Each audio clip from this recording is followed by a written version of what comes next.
Ma question, c'est à partir du moment où le président des États-Unis, on l'avait vu, avait dit si Bachar el-Assad utilise les armes chimiques contre la population civile, nous interviendrons. À partir de ce moment-là, le monde attend des représailles. Et s'il n'y a pas de représailles, ça veut dire que les Occidentaux reculent. Est-ce que c'est tenable, Dominique de Villepin? Je crois que Frédéric Taddeï, il faut essayer de poser les bonnes questions au bon endroit. Et en l'occurrence, vous en posez une très bonne. Ah, parce que, pour qui intervient-on? Est-ce qu'on intervient pour le monde? Non. On intervient pour protéger le peuple syrien. Alors si la question c'est est-ce qu'il fallait poser une ligne rouge, je dirais que le b.a.-ba de toute diplomatie, c'est d'éviter de le faire. Tout simplement parce qu'on se lie les mains et qu'on se retrouve engagé dans des processus automatiques dont tout ne sort pas.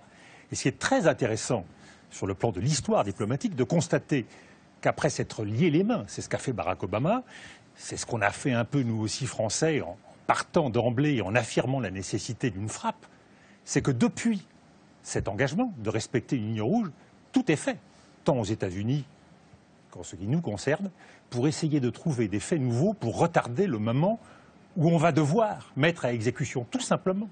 Parce que c'est tellement compliqué et c'est tellement incertain que d'appliquer cette ligne rouge que l'on se demande aujourd'hui, et aux États-Unis, et en France, et partout en Occident, si finalement le remède qu'on a trouvé, qui est d'appliquer l'usage militaire pour faire respecter cette ligne rouge, n'est pas pire que le mal. Croyez-moi, quand vous écoutez Barack Obama à Moscou, à Washington, quand vous écoutez François Hollande, c'est intéressant cette conférence de presse à Saint-Pétersbourg, qu'est-ce qu'il dit? Il dit « si » l'on devait frapper. C'est-à-dire qu'on est à la recherche de tout ce qui pourrait nous permettre maintenant d'éviter cet engrenage.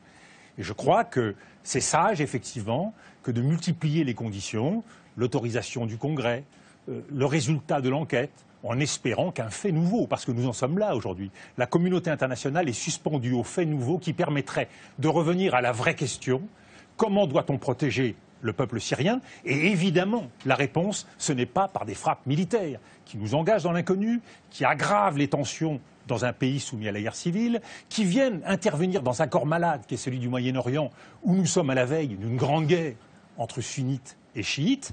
Et d'évidence, il y a d'autres réponses. Et c'est intéressant aussi de revenir au vocabulaire, parce que c'est la clé de la diplomatie. Quand Barack Obama et François Hollande disent « il faut punir », nous sommes en dehors de la stratégie, nous sommes en dehors de la diplomatie et nous sommes dans la morale.